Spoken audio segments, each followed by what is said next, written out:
अल्पवयीन मुलीच्या लैंगिक अत्याचार तसंच हत्या प्रकरणातील आरोपीला आज न्यायालयात हजर करणार होते। आज मालेगाव न्यायालयात मोठा आक्रोश पाहायला मिळाला।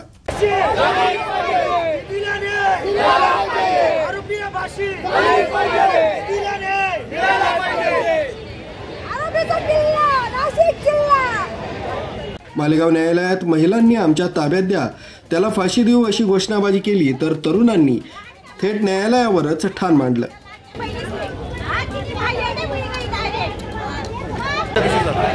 आता रस्ता रोको केलाय, व्हिडिओ दिलाय ना। तर दुसऱ्या बाजूला मालेगावातील तरुणांनी कोर्टाला लागूनच असलेल्या कॅम्प रोडवर रास्ता रोको सुरू केलाय।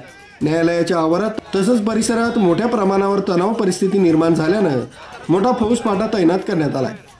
मालेगाव न्यायालयातील तणावाची परिस्थिती बघता आरोपीला हजर करतील की व्हिडिओ कॉन्फरन्सिंगद्वारे सुनावणी घेण्यात येईल हे जाणून घेणं महत्त्वाचं ठरणार आहे।